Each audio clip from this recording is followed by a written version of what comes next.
नमस्कार दोस्तों, BS Bhagavat classes में आपका स्वागत है। मैं बीएस भागवत। दोस्तों, अगर आपने इससे पहले 2 चैप्टर का वीडियो नहीं देखा है तो प्लीज़ दोस्तों डिस्क्रिप्शन में लिंक दिया है, वहाँ से जाकर देख लीजिए। दोस्तों, हम बहुत ही इंपॉर्टेंट यानी आपदा प्रबंधन चैप्टर का जो इंपॉर्टेंट वीवीए क्वेश्चन है उसको हम डिस्कस करेंगे। दोस्तों, हम ऐसा इंपॉर्टेंट प्रश्न देखेंगे जो कि हर एक बार एग्जाम में पूछा जाता है। तो दोस्तों, देर न करते हुए चलिए हम पहला प्रश्न के ऑब्जेक्टिव की ओर चलते हैं। ऑब्जेक्टिव और सब्जेक्टिव दोनों देखेंगे दोस्तों इससे पहले हमने 2 चैप्टर और आपदा का हम ऑब्जेक्टिव करवा रखे हैं, सब्जेक्टिव भी करवा रखे हैं। तो प्लीज़ दोस्तों जाकर के पहले उस वीडियो को देख लीजिए जिससे कि आपका प्रश्न छूट ना जाए। अगर दोस्तों आपने अभी तक चैनल को शेयर नहीं किया है दोस्तों के पास तो जल्दी शेयर कर दीजिए। चलिए तो पहला प्रश्न क्या कह रहा है उसको देखते हैं। पहला प्रश्न कह रहा है कि महासागर के तल पर होने वाली कंपन को किस नाम से जाना जाता है। दोस्तों, तो महासागर के जो तल पे कंपन होती है उसे पहला ऑप्शन में है भूकंप, या दूसरा है चक्रवात, तीसरा है सुनामी, चौथा है या क्या कहते हैं इनमें से कोई नहीं। दोस्तों, जब महासागर में हलचल है, महासागर के तली पे यानी कि महासागर के तल पे नीचे में जो हलचल अगर हो तो समझ जाइएगा उसे क्या कहते हैं हम लोग, सुनामी कहते हैं। क्या कहते हैं दोस्तों? सुनामी कहते हैं। ठीक है, आशा है कि आप लोग समझ गए होंगे। चलिए दूसरा प्रश्न की ओर चलते हैं। दूसरा प्रश्न क्या कह रहा है कि 2 दिसंबर 2004, ठीक है, 2 दिसंबर 2004 को विश्व के किस हिस्से में भयंकर सुनामी आया था। दोस्तों, तो 2 दिसंबर 2004 को विश्व के किस हिस्से में भयंकर सुनामी आया था? ऑप्शन ए पश्चिम एशिया में, या दूसरा ऑप्शन में है प्रशांत महासागर में, तीसरा है अटलांटिक महासागर, चौथा है बंगाल की खाड़ी में। तो दोस्तों, ये बंगाल की खाड़ी में अक्सर जो है ना ये भयंकर सुनामी आते ही रहता है। ठीक है, तो बंगाल की खाड़ी में 2 दिसंबर 2004 को जो है विश्व के क्या कहते हैं सबसे बड़ा खतरनाक जो है ये क्या कहते हैं सुनामी आया था। दोस्तों, चलिए तीसरा प्रश्न क्या कह रहा है। तीसरा प्रश्न कह रहा है कि भूकंप से क्या कह रहा है कि भूकंप से पृथ्वी की तरह, ठीक है, भूकंप से पृथ्वी की सतह पर पहुंचने वाला सबसे पहला तरंग को किस नाम से जाना जाता है? पी तरंग, एस तरंग, या एल तरंग, या टी तरंग। तो भूकंप से जो क्या कहते हैं पृथ्वी की सतह पर जो पहली जो तरंग पहुंचती है उसे कहते हैं हम लोग, क्या कहते हैं दोस्तों? पी तरंग कहते हैं। क्या बोलेंगे? कौन नंबर आंसर? पी तरंग। ठीक है दोस्तों, बहुत बार क्वेश्चन पूछा गया, ध्यान रखिएगा आप लोग। अगला प्रश्न क्या कर रहा है कि भूकंप केंद्र के ऊर्ध्वाधर पृथ्वी पर स्थित केंद्र को क्या कहा जाता है? भूकंप केंद्र के ऊर्ध्वाधर पृथ्वी पर स्थित केंद्र को क्या कहा जाता है? पहला है भूकंप केंद्र, दूसरा है अधिक केंद्र, तीसरा है अणु केंद्र, चौथा इनमें से कोई नहीं। तो भूकंप के केंद्र पर ऊर्ध्वाधर पृथ्वी पर स्थित केंद्र को जो है ये क्या कहा जाता है बताइए? अणु केंद्र कहा जाता है। दोस्तों, गो आंसर होगा, क्या होगा? अणु केंद्र। ठीक है, चलिए पांचवा प्रश्न क्या कह रहा है। पांचवा प्रश्न जो है कह रहा है आपको कि भूकंप अथवा सुनामी से बचाव का इनमें से कौन सा तरीका सही नहीं है? तो भूकंप के पूर्वानुमान को गंभीरता से लेना। देखिए हम लोग क्या कहते हैं, देखिए अगर मान लीजिए भूकंप या सुनामी आ जाए तो इसमें से कौन सा तरीका हमें बचाव का नहीं है, ठीक है, सही नहीं है। तो जब भूकंप आए, पहला ऑप्शन में कह रहा है भूकंप के पूर्वानुमान को गंभीरता से लेना, ये तो है। ठीक है, जब भूकंप आए तो उसके पहले हम लोग उसको क्या करें, गंभीरता से लेके, सही में भूकंप आ भी सकता है। ठीक है, भूकंप विरोधी भवनों का निर्माण करना, यानी कि ऐसा भवन हो जो भूकंप को सह पाए। ठीक है, भूकंप आने के बाद भी कुछ ना हो। ठीक है, अगला है गवर्नमेंट में कह रहा है कि गैर सरकारी संगठनों द्वारा राहत कार्य तैयार करना। अगर मान लीजिए कि सरकार अलर्ट कर दिया है कि भूकंप आएगा तो आप लोग अलर्ट हो जाइए, और सरकार को भी क्या कहते हैं इसके लिए संगठन बनाना चाहिए, गैर राहत संगठन कार्य हेतु उसे जुट जाना चाहिए। तीसरा है, चौथा में क्या कर रहा है, घ में भगवान भरोसे बैठे रहना। यानी लोग क्या करता है, भगवान भरोसे बैठे रहता है कि भगवान ही सब कुछ करेगा, यानी भूकंप का आपको अलर्ट कर दिया गया है और आप भगवान भरोसे बैठे है तो आप क्या होगा, इसमें आप जाइएगा। ठीक है, या इसीलिए घ आंसर हो जाएगा कि भूकंप से बचने का सही तरीका नहीं है कि भगवान भरोसे बैठे रहना ये। ठीक है, चलिए अब अगला प्रश्न क्या कर रहा है, देखिए लघु उत्तरीय प्रश्न, बहुत ही इंपॉर्टेंट प्रश्न है दोस्तों। ठीक है, इसको हम डिस्कस करते हैं। पहला प्रश्न क्या कर रहा है कि भूकंप केंद्र, क्या कर रहा है कि भूकंप केंद्र एवं अधिकेंद्र के बीच अंतर स्पष्ट कीजिए। भूकंप केंद्र और केंद्र अधिकेंद्र क्या होता है? तो देखिए भूपटल के नीचे का वह स्थल, क्या, ठीक है ना, भूपटल के नीचे का वह स्थल भूकंपीय कंपन प्रारंभ होता है, वह स्थल पर भूकंपीय केंद्र क्या कहते कंपन प्रारंभ होता है, भूकंप केंद्र कहलाता है। देखिए भूपटल के जिस स्थल पर जो है ना भूकंप का स्थल पर यानी कि भूकंपीय कंपन प्रारंभ होता है उसे भूकंप केंद्र कहते हैं। भूपटल पर वे केंद्र जहां भूकंप के तरंग का सर्वप्रथम अनुभव होता है अधिकेंद्र कहलाते हैं। ठीक है, आशा है कि समझ गए होंगे। भूकंप तरंगों से आप क्या समझते हैं? प्रमुख भूकंपीय तरंगों के नाम लिखे। तो भूकंपीय तरंग से आप क्या समझते हैं? मतलब भूकंप के समय उठने वाली कंपन को मुख्यतः प्राथमिक यानी पी और द्वितीय को एस और जो तथा दीर्घ को क्या कहते हैं एल तरंगों में बांटा गया। यानी अगर मान लीजिए भूकंप से उठने वाले जो कंपन है, अगर प्राथमिक तरंग है तो पी बोलेंगे, द्वितीय तरंग है तो एस बोलेंगे और दीर्घ तरंग है तो एल बोलेंगे। तरंगों में बांटा गया है। पी का देखिए मतलब क्या होता है। पी जो है ना, ये क्या कर रहा है, पी तरंग से सबसे पहले पृथ्वी पर पहुंचा ठीक है। एस तरंग जो है अनुप्रस्थ तरंग है, हाँ, और इसकी गति प्राथमिक तरंग से कम होती है, ठीक है। और एल तरंग जो है भूपटलीय सतह पर उत्पन्न होती है। इसकी जो गहनता सबसे कम होती है। धीमी गति से के साथ क्षैतिज जो है ना, धीमी गति के साथ क्षैतिज पर रूप में चलने के कारण जो है यह किसी स्थान पर सबसे बाद में पहुंचती है, लेकिन यह सर्वाधिक विनाशकारी तरंग होती है, ठीक है। ये जो है आपसे पूछा जाएगा कि एल तरंग जो है कौन तरंग सबसे विनाशकारी होता है, तो क्या बोलिएगा, एल तरंग जो है सबसे विनाशकारी होता है, ठीक है। तीसरा प्रश्न क्या कर रहा है, भूकंप और क्या कर रहा है, भूकंप और सुनामी के बीच में अंतर बताइए, स्पष्ट कीजिए। तो भूकंप क्या है? तो भूकंप एक प्राकृतिक आपदा है। भूकंप की गहनता और बारंबारता में भारी अंतर होता है, ठीक है। भूकंप की गहनता और बारंबारता में भारी अंतर होता है। इसे 5 भागों में विभक्त किया गया है, zone 1, zone 2, zone 3, zone 4, zone 5, ठीक है। भूकंप जो है एक प्राकृतिक आपदा है। इसे क्या कहते हैं, इसे 5 भागों में बांटा गया है, जोन 1, जोन 2, जोन 3 और जोन 4, जोन 5, ठीक है। सुनामी क्या? देखिए सुनामी भी प्राकृतिक आपदा है। महासागर की तली पर जब कंपन होती है, किसके तली पर? महासागर के तली पर जब कंपन होता है तो इसे सुनामी कहा जाता है। समुद्र जल में कंपन उत्पन्न होता है और इस कंपन से क्षैतिज उत्पन्न होती है, ठीक है, गति उत्पन्न होती है। समुद्र जल में क्या होती है, देखिए समझिए कि जब समुद्र के अंदर जो है मतलब क्या कहते हैं सुनामी कैसे आती है, तो देखिए जब क्या कहते हैं, जब समुद्र के अंदर जो कंपन होती है, भूकंप आती है, उसे ही क्या कहते हैं हम लोग, सुनामी कहते हैं। उसी से सुनामी उत्पन्न होती है, ठीक है। चलिए आगे हम चलते हैं। सुनामी से बचाव के लिए कोई 3 उपाय बताइए। तो देखिए इस तरह से क्वेश्चन पूछ सकता है मित्रों, तो ध्यान दीजिएगा कि सुनामी से बचाव के लिए 3 उपाय क्या है। तो सुनामी से बचने के लिए समुद्र के बीच में स्टेशन यानी प्लेटफॉर्म बनाने की ज़रूरत है, ठीक है, जो समुद्री जल के सतह के नीचे की गति क्षैतिज हलचलों का अध्ययन करके संकेत दे सके, जिससे वहाँ के लोगों को हटाया जा सके। सही पूर्वानुमान, क्योंकि वहाँ पे जो है समुद्र तल के बगल में लोग सब मछली उछली मारने जाता है, वहाँ पे लोग सबका घर रहता है, झुग्गी झोपड़ी रहता है, उसको हटाया जा सके, लोगों की सुनामी से बचाव किया जा सके, ठीक है, जा सकता है। सुनामी से बचने के लिए कंक्रीट तटबंदी ज़रूरत है, ठीक, कंक्रीट का जो है वहाँ पे सारा घर तर बनाना चाहिए, क्योंकि सुनामी आता है तो तुरंत मतलब बहुत देर थोड़ा रहता है, वो आ करके फिर बहा के चल जाता है। सुनामी से बचने के लिए सरकार तथा गैर सरकारी संस्थाओं द्वारा तटीय प्रदेश में रहने वाले लोगों में प्रशिक्षण देना चाहिए, व्यवस्था करनी चाहिए कि वहाँ जो सुनामी क्षेत्र में रह रहे हैं लोग, जहाँ पे सुनामी आने की संभावना रहता है, वहाँ पे जो है ना उस क्षेत्र के लोगों को उनको तटबंध के बारे में बताना चाहिए कि सुनामी कैसी आती है, क्या होती है, उससे बचने का उपाय है, उनको मतलब प्राथमिकता बताया जाना चाहिए वहाँ का, उसी को मतलब इससे क्या होगा, बहुत ही राहत मिलेगा, ठीक है। अगला प्रश्न क्या कर रहा है, भूकंप क्या है? भारत को प्रमुख भूकंप क्षेत्र में विभाजित करते हुए सभी क्षेत्रों को संक्षिप्त परिचय दीजिए। तो भूपटल के नीचे का केंद्र, वह केंद्र जहां भूकंपीय कंपन प्रारंभ होता है, भूकंप कहलाता है। भूपटल के नीचे का वह केंद्र जहां भूकंपीय कंपन प्रारंभ होता है, भूकंप कहलाता है। भारत को 5 भूकंपीय पेटी जोन में बांटा गया है। देखिए तो जहाँ पे भूपटल के नीचे जो वह केंद्र जहाँ भूकंपीय कंपन प्रारंभ होता है, उसे क्या कहते हैं हम लोग, भूकंप कहते हैं। भूकंप भारत को जो है ना 5 भूकंपीय पेटी में बांटा गया, जोन में बांटा गया, जोन, ठीक है। देखिए अब पहला जोन का नाम है, देखिए क्या है, इस जोन में दक्षिणी पठारी क्षेत्र आते हैं।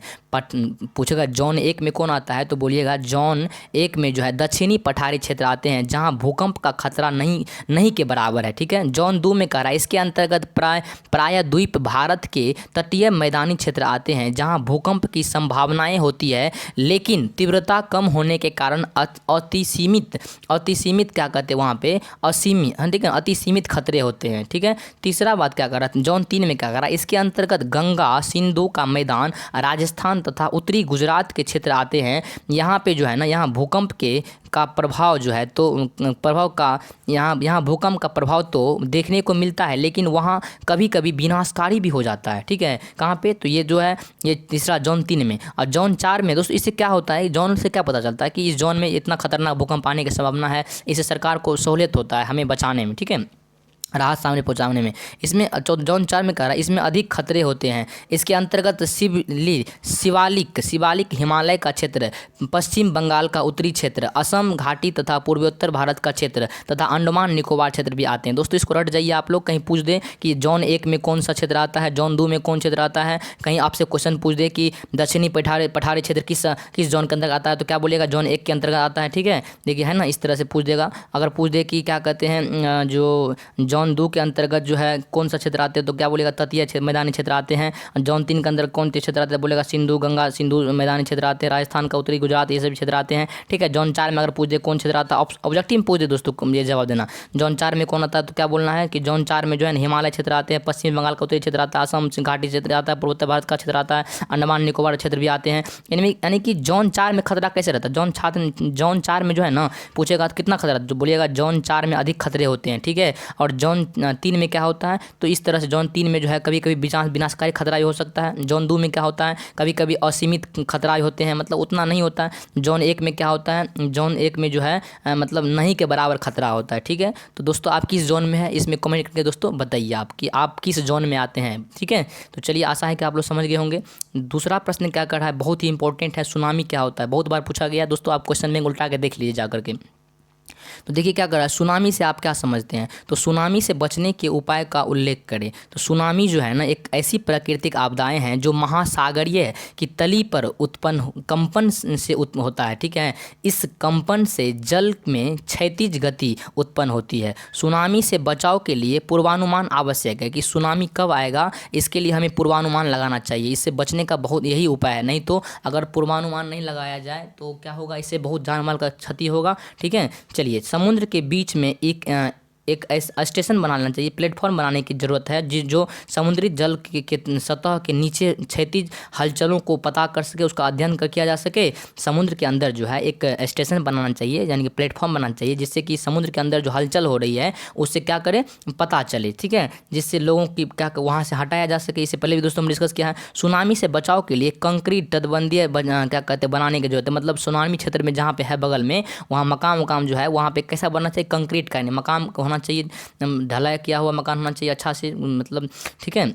चलिए, सीमेंट का होना चाहिए। इस तट से टकराने वाली सुनामी तरंगों का तटीय मैदान, ठीक है, इस क्षेत्र से जो टकराने वाले तटीय मैदान पर सीमित प्रभाव होता है, मतलब वहाँ पे जो सुनामी आती है तो वहाँ पे पानी जो टकराव मारती है तो वहाँ पे बहुत ज़्यादा प्रभाव होती है, सीमित होती है। तटबंध के किनारे में गाँव जैसी वनस्पति को सघन रूप में लगाना चाहिए, वहाँ पे क्या कहते हैं पेड़ पौधा लगाने चाहिए। ये सभी तटबंधीय प्रदेश में रहने वाले को सुनामी से बचाने का प्रशिक्षण दिया जाना चाहिए। वहाँ पे जो तटबंधीय क्षेत्र में जितना भी लोग रहता है उस शहर में, गांव में, या वहाँ बगल में, वहाँ पे क्या समुद्र के बगल में, तो उनको क्या कहते हैं ये प्रशिक्षण देना चाहिए कि यहाँ पे जो रहते हो आप लोग तो इस तरह से वहाँ का मतलब देख रेख करो, बचने का उपाय है, बताएगा प्राथमिक उपचार कैसे करना अगर सुनामी आ भी जाए तो, क्योंकि समुद्री इलाका जो रहता है ना उसको काफ़ी मतलब दिक्कतों का सामना करना पड़ता है, कभी भी समुद्र में लहर उठ जाती है, ठीक है। इसके अंतर्गत सूचना मिलने पर ही समुद्र की तरफ या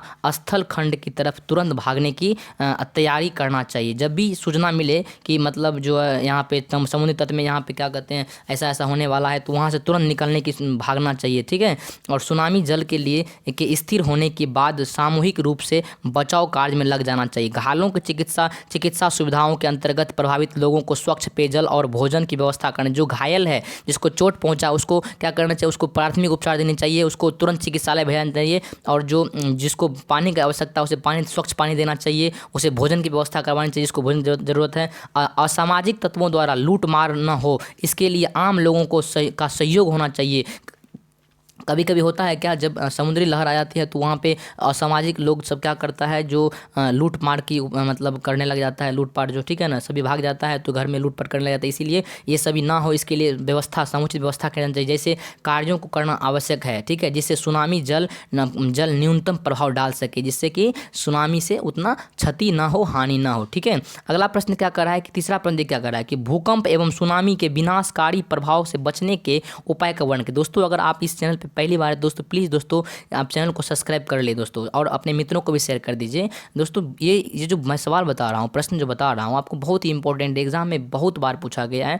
अगर विश्वास नहीं हो रहा है तो आप लोग क्वेश्चन बैंक उल्टा के जाके देख लीजिए, ठीक है। आशा है कि आप लोग समझ रहे होंगे। अगर नहीं समझ में आता दोस्तों तो स्क्रीनशॉट ले लीजिए और पुनः इसको पढ़िएगा, ठीक है। देखिए, भूकंप एक प्राकृतिक आपदा है जिससे बचाव के लिए बहुआयामी प्रयास आवश्यक है। भूकंप क्या है? तो भूकंप एक प्राकृतिक आपदा है जिससे बचाव के लिए बहुआयामी यानी बहुत सारा प्रयास हमको आवश्यक है, जरूरी है।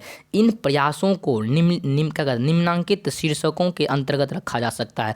पहला, भूकंप का पूर्वानुमान करना चाहिए। जब भूकंप आए उससे पहले जानकारी लेना चाहिए कि भूकंप आने वाली है। भवन निर्माण अच्छी तरह से करना चाहिए, भवन को भूकंप रोधी बनाना चाहिए। जान माल की सुरक्षा के लिए ध्यान देना चाहिए इसमें, ठीक है।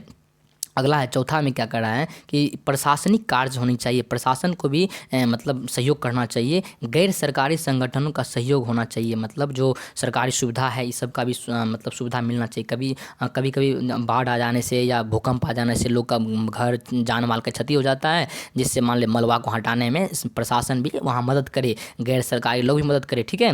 देखिए, पूर्व तरंग और क्या कहते हैं अनुकंपन तरंगों को यदि भूकंप लेखी यंत्र पर ठीक से मापन किया जाए तो तरंगों की प्रवृत्ति के आधार पर संभावित बड़े भूकंप का पूर्वानुमान किया जा सकता है। यानी कहने का मतलब है कि अगर मान लीजिए उसका भूकंप का जो ठीक से भूकंप लेखी यंत्र पर ठीक से उसका मापन किया जाए तो इसके आधार पे जो है ना, मतलब भूकंप जो है, बड़े भूकंप का जो है पूर्वानुमान किया जा सकता है, अगर ये सरकार के द्वारा ये कदम उठाया जाए तो। फिर कह रहा भूकंप निरोधी मकान बनाने चाहिए। जान माल की सुरक्षा हेतु विशेष सुरक्षा बलों को आवश्यकता है, ठीक है। जान माल की सुरक्षा के लिए विशेष सुरक्षा बलों की आवश्यकता जरूरी है। भूकंप में से बर्बादी को रोकने में प्रशासनिक सतर्कता अधिक आवश्यक है। अगर प्रशासन सतर्क ना रहे, प्रशासन का सतर्कता ना रहे, इससे जान माल ज़्यादा क्षति हो सकता है। इसके लिए मीडिया, पुलिस और जिला प्रशासन को अधिक सक्रिय होने की ज़रूरत है, ठीक है।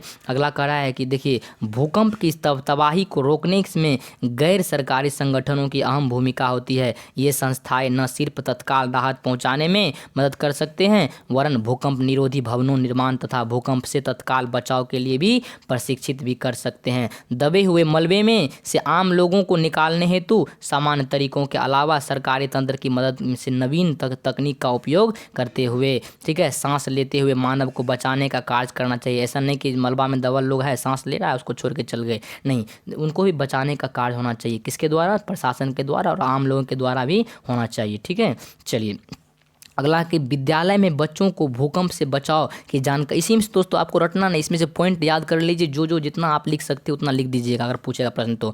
विद्यालय में बच्चों को भूकंप से बचाव की जानकारी दी जानी चाहिए कि बच्चे को, जैसे आपको हम जानकारी दे रहे हैं कि भूकंप से बचने का ये तरीका अपना ये कीजिए, ठीक है। अगर आपके पास नॉलेज नहीं रहेगा तो कैसे बचिएगा? भूकंप की तरह सुनामी भी एक प्राकृतिक आपदा है, क्या है, ठीक है, जिसमें समुद्र के बीच स्टेशन प्लेटफॉर्म बनाने चाहिए जिससे पूर्व सूचना मिलने पर वहाँ पे लोगों को हटाया जा सके। सुनामी से बचाव के लिए जो है ना भी उपाय करना चाहिए। तटबंध के किनारे मैंग्रोव जैसी वनस्पति को लगानी चाहिए, ठीक है। आशा है कि दोस्तों आप लोग समझ रहे होंगे। चलिए, चौथा प्रश्न क्या कह रहा है, भूकंप और सुनामी क्या, देखिए तो दोस्तों कह रहा है कि चौथा प्रश्न क्या कर रहा है, भूकंप और सुनामी के विनाशकारी प्रभावों का वर्णन करें और इससे बचाव के उपाय बताएं। देखिए, भूकंप और सुनामी से के विनाशकारी प्रभावों से बचने का क्या उपाय है दोस्तों? तो देखिए, भूकंप और सुनामी एक प्राकृतिक आपदा है, ठीक है ना। ये भूकंप और सुनामी जो है ये क्या है, दोनों प्राकृतिक आपदा है। इससे मानवीय जगत पर बहुत बुरा प्रभाव पड़ता है। इससे धन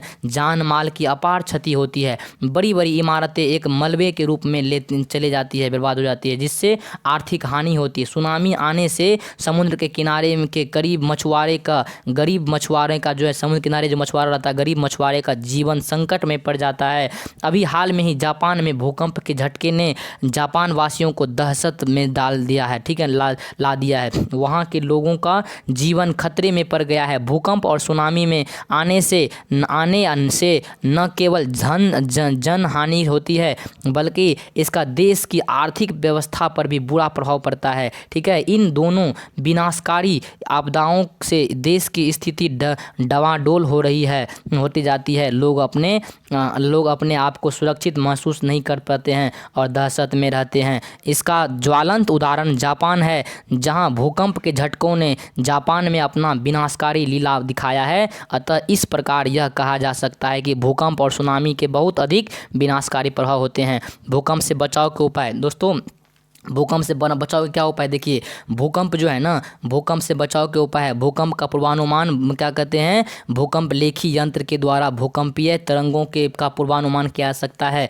भवनों का निर्माण भूकंप रोधी तरीकों के आधार पर किया जाना चाहिए, खास करके उन क्षेत्रों में भूकंप प्रभावित है। देखिए जहाँ पे प्रशासनिक कार्य भूकंप के बाद राहत कार्य पहुँचाना चाहिए। प्रशासनिक अधिकारियों द्वारा विरोध क्या कहते हैं, दस्ते का गठन किया जाना चाहिए। गैर सरकारी संगठनों का सहयोग, भूकंपीय आपदाओं से निपटने के लिए गैर सरकारी संगठनों का भी योगदान होना चाहिए, ठीक है ना। ये संस्थाएं न सिर्फ राहत कार्य की मदद कर सकते हैं, बल्कि भूकंप के पूर्व लोगों को भूकंप विरोधी भवन निर्माण तथा भूकंप के समय तत्काल बचाव हेतु लोगों को प्रशिक्षित भी कर सकते हैं, ठीक है। अगला क्या है, देखिए सुनामी से बचाव के उपाय। भूकंप से तो बता दिए, देखिए सुनामी से उपाय क्या है, तटबंधों तथा मैंग्रोव झाड़ी का विकास होना चाहिए। सुनामी से विनाशकारी प्रभाव से बचाने के लिए कंक्रीटों तटबंधों का निर्माण होता था। तटबंधों पर मैंग्रोव की झाड़ियों का विकास कर सुनामी के झटके को कम किया जा सकता है। तटबंधीय प्रदेश को लोगों को प्रशिक्षित, तटबंधीय प्रदेशों में रहने वाले लोगों को प्रशिक्षण देकर के सुनामी के बाद राहत कार्यों में सामूहिक रूप से इनसे मदद लिया जा सकता है। आशा है दोस्तों समझ गए होंगे आप लोग। अगर दोस्तों आप इस चैनल पे पहली बार आए तो प्लीज़ दोस्तों चैनल को सब्सक्राइब कर दीजिए यार, सब्सक्राइब कर दो, क्योंकि आप लोग भावना में आके बह जाते हो। आपके लिए इतना मेहनत कर रहे हैं हम लोग, प्लीज़ सब्सक्राइब तो यार कर दो, ठीक है। आशा है कि आप लोग समझ गए होंगे दोस्तों। इससे बाहर एक भी प्रश्न जाएगा, इसको रट जाइए दोस्तों आप लोग, जैसे करके हो इसको चाट जाइए आप लोग, रट जाइए, जैसे करना हो कीजिए। जय हिंद दोस्तों, जय भारत। चल मिलते हैं अगला नेक्स्ट वीडियो में, ठीक है, धन्यवाद।